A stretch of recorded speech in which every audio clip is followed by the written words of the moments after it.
الاخلاص جو ہے اس کے کئی نام مفسرین نے قرآن میں تفسیروں میں ذکر کیے ہیں۔ اس کا نام سورۃ الاخلاص بھی ہے، اس کا نام سورۃ التوحید بھی ہے، اس کا نام سورۃ النور بھی ہے کہ اس کے سمجھنے والے کا ایمان جو ہے وہ نور توحید سے مکمل ہو جاتا ہے۔ اس کے نام سورۃ نجات بھی ہے، اپنے پڑھنے والے کو قبر کے عذاب سے بچاتی ہے۔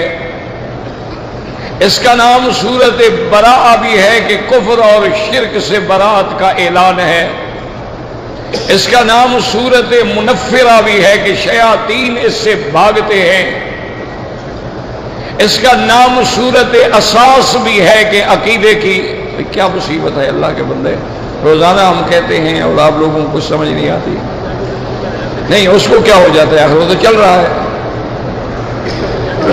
لا حول ولا قوت، بھائی اس کی سلک جو ہے، اس کا تعلق جو ہے وہ ٹھیک نہیں ہے، جب وہ ہل جاتی ہے آواز رک جاتی ہے۔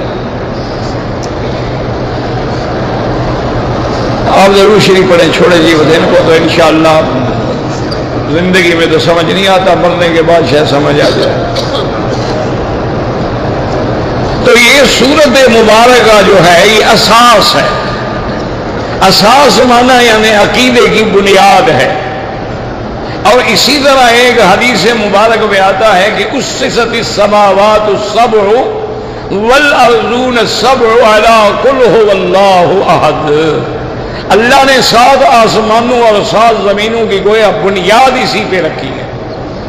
تو اس سورت مبارک کے کئی اسماء مبارکہ ہیں، اور یہ ایسی شان والی صورت ہے کہ صحیح احادیث میں آتا ہے حضور صلی اللہ علیہ وسلم کے ایک صحابی تھے، انصاری تھے، مدینہ منورہ کے رہنے والے تھے۔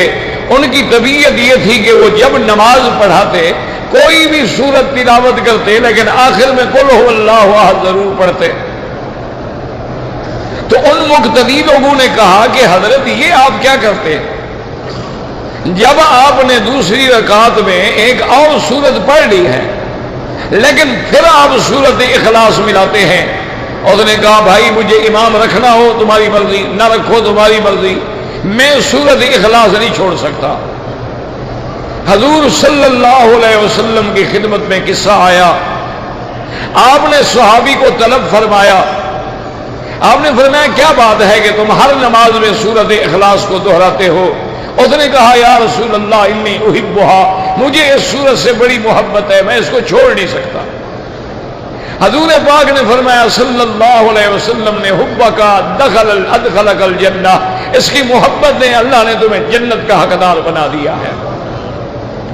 اسی طرح ایک صحیح حدیث میں آیا ہے، بڑے بڑے صحابہ بیٹھے تھے، حضور پاک صلی اللہ علیہ وسلم نے فرمایا کہ جو بندہ سورت اخلاص 10 دفعہ پڑھتا ہے اور ایک روایت میں ہے کہ 100 دفعہ پڑھتا ہے، بن اللہ لہ قصرا فی الجنہ، اللہ اس کے لیے جنت میں محل بنا دیتے ہیں۔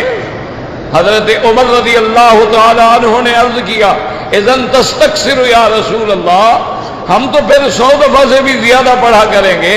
آپ نے فرمایا اللہ کے خزانے میں کیا کمی ہے، تم جتنے پڑھتے جاؤ گے اتنا اللہ تبارک و تعالیٰ تمہارے محل بناتے جائیں گے۔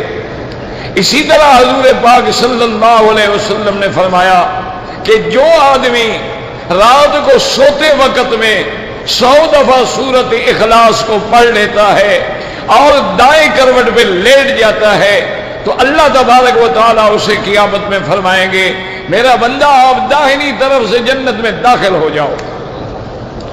سورت اخلاص کی بڑی عظمت ہے اور بڑی شان ہے۔ اور اسی طرح ایک حدیث مبارک میں آتا ہے، ایک صحابی نے عرض کیا کہ یا رسول اللہ صلی اللہ علیہ وسلم میرے کاروبار میں برکت نہیں ہوتی، میرے رزق میں تنگی ہے، میں جو بھی کام کرتا ہوں مجھے نقصان ہو جاتا ہے، گھاٹا ہو جاتا ہے۔ آپ نے فرمایا کہ دیکھو یاد رکھو کہ جب تم اپنے دکان میں داخل ہو یا جب تم اپنے گھر میں داخل ہو، کوئی آدمی ہو یا نہ ہو، اس وقت کہو السلام علیکم ورحمۃ اللہ وبرکاتہ، اور اس کے بعد ایک دفعہ سورت اخلاص پڑھ لو۔ اللہ تبارک و تعالیٰ تیرے رزق میں کشائش فرما دیں گے۔ صحابی فرماتی ہے میں نے عمل کرنا شروع کیا، اللہ نے میرے لیے دروازے رزق کے کھول دیے، ہر طرف سے مجھے رزق ملنے لگ گیا۔ یعنی کون سی